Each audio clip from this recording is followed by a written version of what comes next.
IAMOBG for TastingSkills.com, and this is your booze news.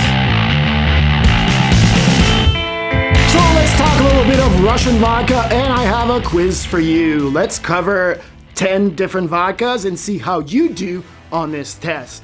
First vodka is Stolichnaya. That's right, since the owner of this vodka moved everything to Luxembourg in 2000, and he's been opposed to Vladimir Putin from the start. Yes, this vodka is made in Latvia, but with this crazy Russian xenophobia, well, he's decided to repackage everything to only Stoli. Then we have Smirnoff. This was the original vodka from Russia, but now it's owned by Diageo, and it's been in American vodka for a very long time. Then we have Russian Standard.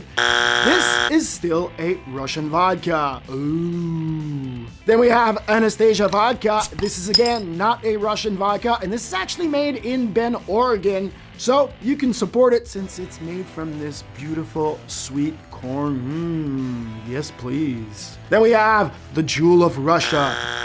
Yes, this is still Russian made. Boo. Then we have Nemirov. Nope, this is wheat based, and this is the original vodka from Ukraine. It was established in 1872, so you should support it. Then we have Popov. Well, once again, this is owned by Diageo, and this is an American-made vodka, so you can stop boycotting it. Then we have Soyuzvitkan. This is once again a Ukrainian vodka, so you can support it, my friend. Then we have Moskovskaya. This is a Russian vodka. Kortsia Vodka. This is again Ukrainian vodka, so you can support it. So how did you do on that Russian vodka test? Did you actually find the 3 out of the 10 that I put up there? Yeah, I'm pretty sure that most people did not have a clue the differences between the actual Ukrainian vodkas, the American vodkas, and the Russian vodkas.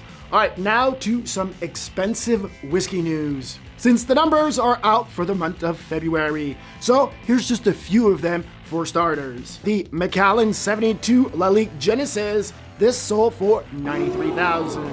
Then there was the Macallan 55-year-old 6-pillar. This sold for $93,000.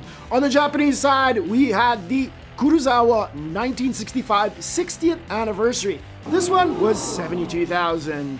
Then we go to America, where the Van Winkle 1974 Family Reserve 17-year-old sold for a whopping $14,000. Now, if you want to catch the monthly numbers on these rare whiskeys, well, you should subscribe since I do a video every month on these crazy whiskeys. But before we move on to the other news, do you want to taste like a pro? Head over to TastingSkills.com and put your name and email into the magical yellow box, and I will send you my free 17-page guide to the fundamentals of tasting. All right, with that out of the way, let's do some drama news. Brad says that Angelina sold her winery shares behind his back. What a bitch. Yes, that's right. According to a court filing in Los Angeles, Pitt accused Jolie of renegating on their agreement to never sell without the other's consent. Yes, this beautiful winery that they bought in the south of France, Chateau Marival, where the couple was married and made a home for their children, now is partly owned by a Russian oligarch. What? And under Brad Pitt's leadership, it grew to a multi-million-dollar business. Yeah, he's Brad Pitt. Like, who isn't gonna buy his wine? Crazy. Our next story is 1 drink a day can shrink your brain by 10 millimeters. Yes, that's right. A new study says that the people over 50-year-old who drank a pint of beer or 6 ounces of wine a day in the last month had a brain that appeared 2 years older than those who drank half a beer or half a glass of wine, according to a new study that was published in the journal Nature. So I'm guessing at this point that I have no brain left. And craft brewing Stone out of California says that beer giant poached its name. Yes, Stone Brewing is suing Miller Coors for the rebranding of Keystone Light. Yes, Stone Brewing will attempt to make the case that it suffered financial damage when Miller Coors rebranded Keystone Light beer as Stone. Miller Coors has stated that it would be hard to confuse Keystone and Stone beer, given their widely different packaging and price point. It also expects to argue that the name Stone had earlier been used for Keystone Light, which was introduced in 1989. Sure, whatever you want, but it sounds like you stole it. Now, let's switch it up since Costa Rica has finally legalized marijuana for medical purpose. Seriously, people, this is 2022, and at this point, if we're not legalizing nationally and federally, what are we doing? This is completely insane to me. And that brings us to Hold My Beer.